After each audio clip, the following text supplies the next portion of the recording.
తాళి కట్టడానికి ఒక 5 నిమిషాలు ఉండంగా పోలీసులు మండపంలోకి వస్తారు. ఎవరో అమ్మాయిని మోసం చేశాడని అందరూ చూస్తుండగానే ఆ నందుగాడు చొక్కా పట్టుకొని పోలీసులు ఈడ్చుకెళ్తారు. ఇక్కడికి వచ్చే అతిథులంతా షాక్లో ఉండంగానే మీనాక్షి మెడలో 3 ముళ్ళు పడిపోయి ఉంటాయి.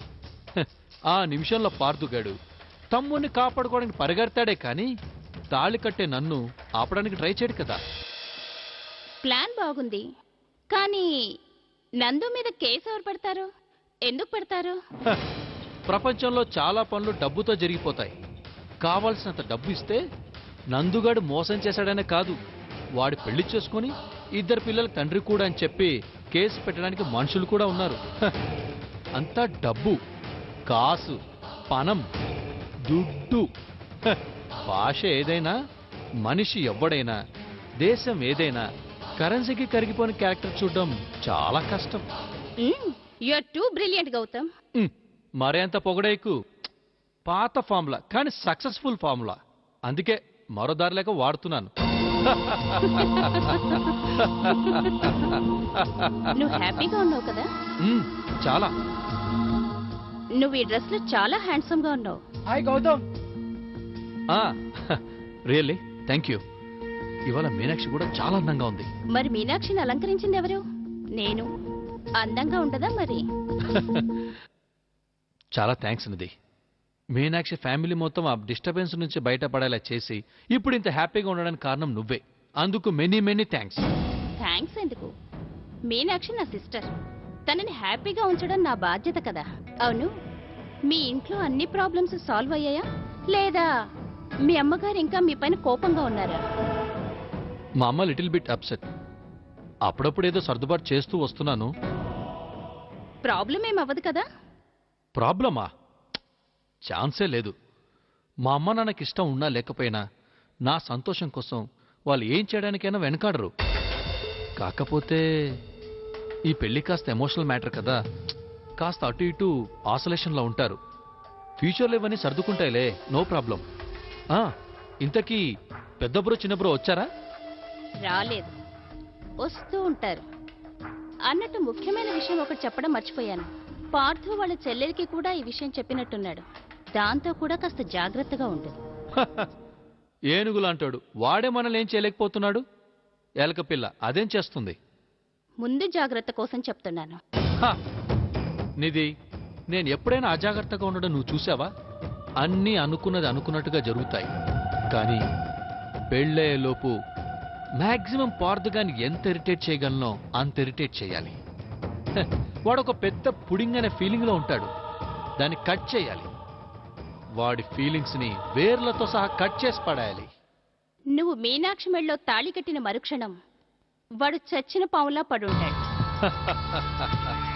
Okay Gautam, all the best. Thank you. డిన్నర్లో కలుద్దాం. షూర్.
పదరా.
చెప్పు.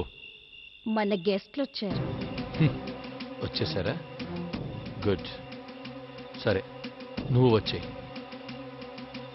ఎలాగో వాళ్ళు ఇక్కడికి వస్తారుగా.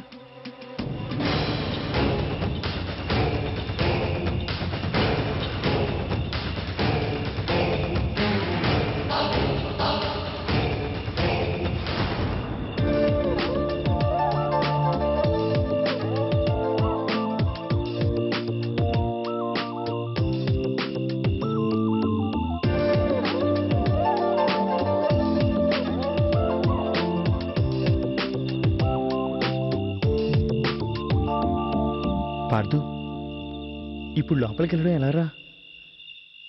అమ్మకి గోదావరి ఆంటీకి ఇంత గొడవ జరిగాక మన ఇద్దరం ఈ పెళ్ళికి వచ్చామంటే వాళ్ళకి మన మీద అనుమానం వచ్చేస్తుందేమో. అనుమానం రాదు, కానీ మనం ఇక్కడికి రావటం వాళ్ళకి మన గురించి తెలిసిన వాళ్ళందరికీ ఆశ్చర్యంగా ఉంటుంది.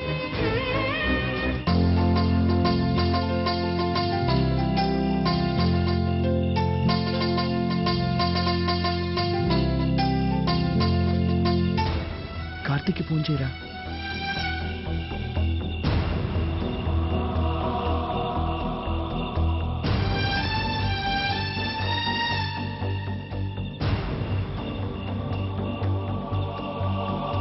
ఫోన్ తీయడేంటి? వరుది నీకు చెయ్యిరా.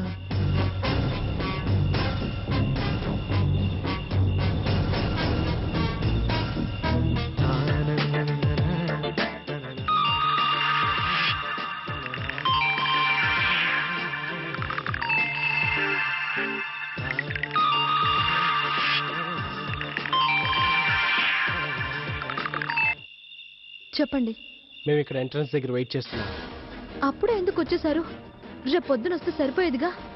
మీరు ఇక్కడికి వస్తే అందరికీ అనవసరంగా లేనిపోని అనుమానాలు వస్తాయి. ఇప్పుడు వెళ్ళి రేపు పొద్దున రండి.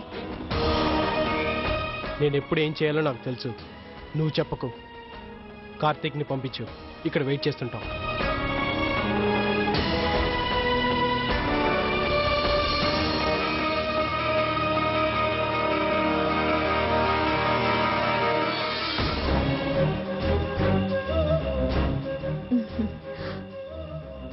రే, పార్దు వాళ్ళు వచ్చారంట. ఎంట్రన్స్ దగ్గర వాళ్ళు నీకోసం వెయిట్ చేస్తున్నారంట. నేను వెంటనే రమ్మన్నా. సరే, నేను వెళ్తాను.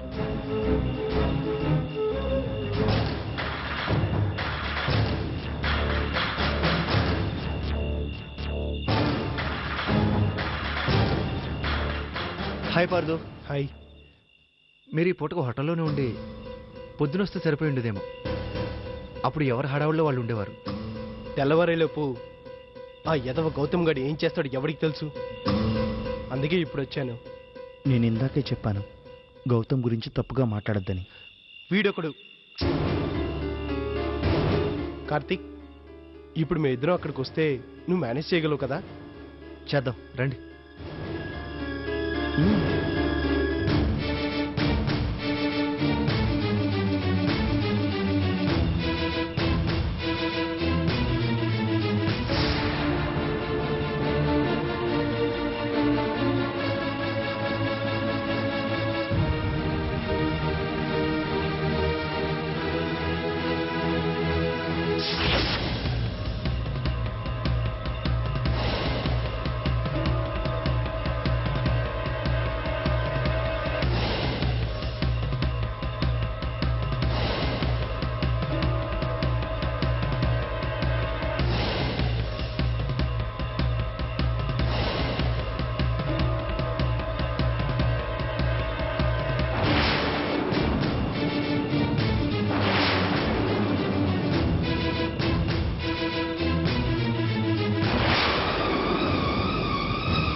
పిన్ని, వీళ్ళిద్దరిని నేనే ఇన్వైట్ చేశాను.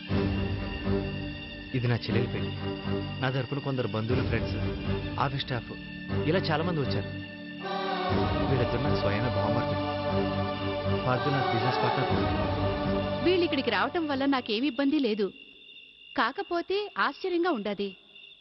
ఆవిడగారు కొడుకులిద్దరినీ ఎలా పంపించిందనేది నాకు ఇంకా అర్థం కాకుండా ఉండదు. బాబు, మీరు ఈ పెళ్లికి వచ్చారు సంతోషం, కానీ ఇక్కడికి వస్తున్నట్టు మీ అమ్మగారికి చెప్పారా? ఎందుకు అడుగుతున్నానంటే ఎవరో ఒకరు ఆవిడకి ఈ విషయం చెప్తే వెంటనే ఇక్కడికి బయలుదేరి వచ్చి మళ్ళీ ఏదన్నా మాట అంటే బాబు, అందుకే చెప్తున్నా. ఇలాంటి ఫంక్షన్కి వెళ్ళటం రావటం మా ఇష్టమేనండి. మా అమ్మగారు ఏం కలెక్ట్ చేసుకోరు. అయినా మేము ఇక్కడికి వస్తున్న సంగతి తనకి తెలుసు, చెప్పే వచ్చాం. నువ్వు అంటున్నావు గాని మాకైతే నమ్మబుద్ధి కావటం లేదు. సరేలే, ఎలాగో వచ్చారు, మా పెద్దమ్మని ఆశీర్వదించి వెళ్ళండి. శిరీష, మీ అన్నయ్యలిద్దరికి దగ్గరుండి మర్యాదలు చేయాలి. ఏ లోటు రాకుండా చూసుకో. అలాగే అత్తయ్య. అన్నయ్య రండి, భోంచెదురు గాని. ఇప్పుడు వద్దులే, కాసేపు ఆగి తింటాం. ఏర్పాట్లన్నీ చాలా బాగున్నాయి ఆంటీ. మీనాక్షి గారు, మీరైతే చాలా అందంగా ఉన్నారు.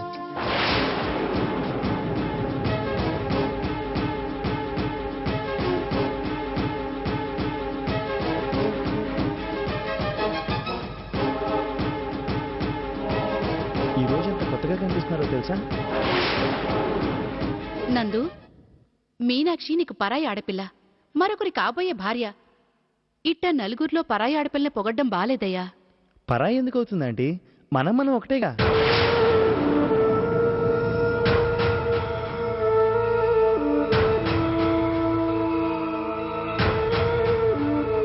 అదే శిరీష కార్తీక్ పెళ్ళవగానే మనం బంధువులు అయిపోయాం కదా. దేనికైనా కొన్ని హద్దులుంటాయి బాబు, అది నీకు తెలిసినట్లేదు. తెలుసుకో. అది కాదండి, నేనేదో క్యాజువల్గా. నందు, మాట్లాడటం చేతకానప్పుడు నోరు మూసుకుని. ముందెళ్ళి భోంచేయండి నాయనా. తర్వాత తింటానంటీ.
ఎంతసేపు ఇలా చూసుకుంటాం?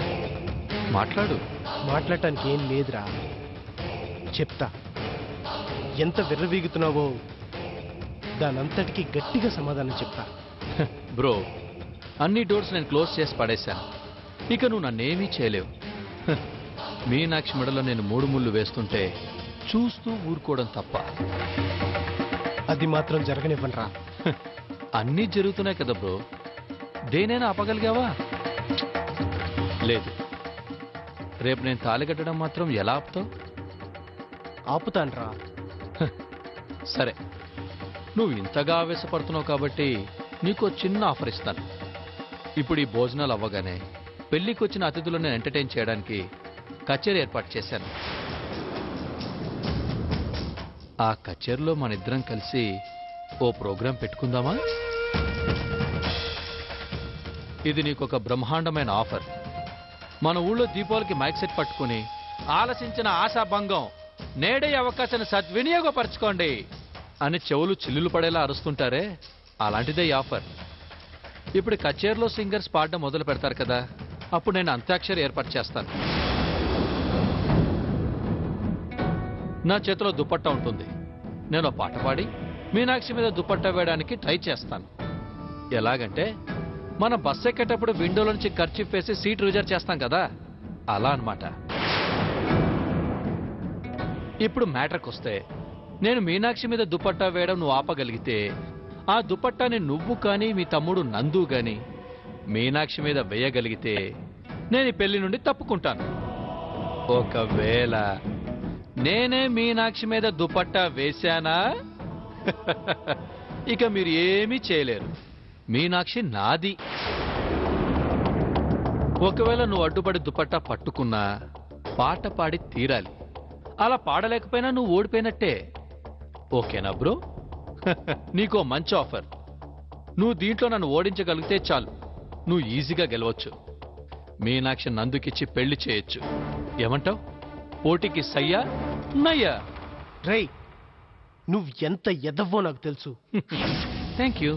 ఇప్పుడు ఈ పోటీలో నేను నెగ్గినా నువ్వు మాట మీద నిలబడతావన్న నమ్మకం నాకు లేదు. చిచి, ఏం మాట్లాడుతున్నావు బ్రో? అసలు నేను మాట మీద తప్ప భూమి మీద కూడా నిలబడను.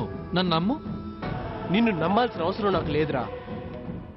అయినా ఇప్పుడు నేను పోటీకి రెడీ. ఓ సయ్యా? సై సై. ఓకే బ్రో, కచేరీ చాలా హాట్ గా ఉండబోతుంది. దమ్ముంటే దుపట్టా మీనాక్షి మీద వేసి మీ ఇంటి కోడల్ని చేసుకోండి. బాబు ఆర్కెస్ట్రా, శృతి చేసుకో రాజా.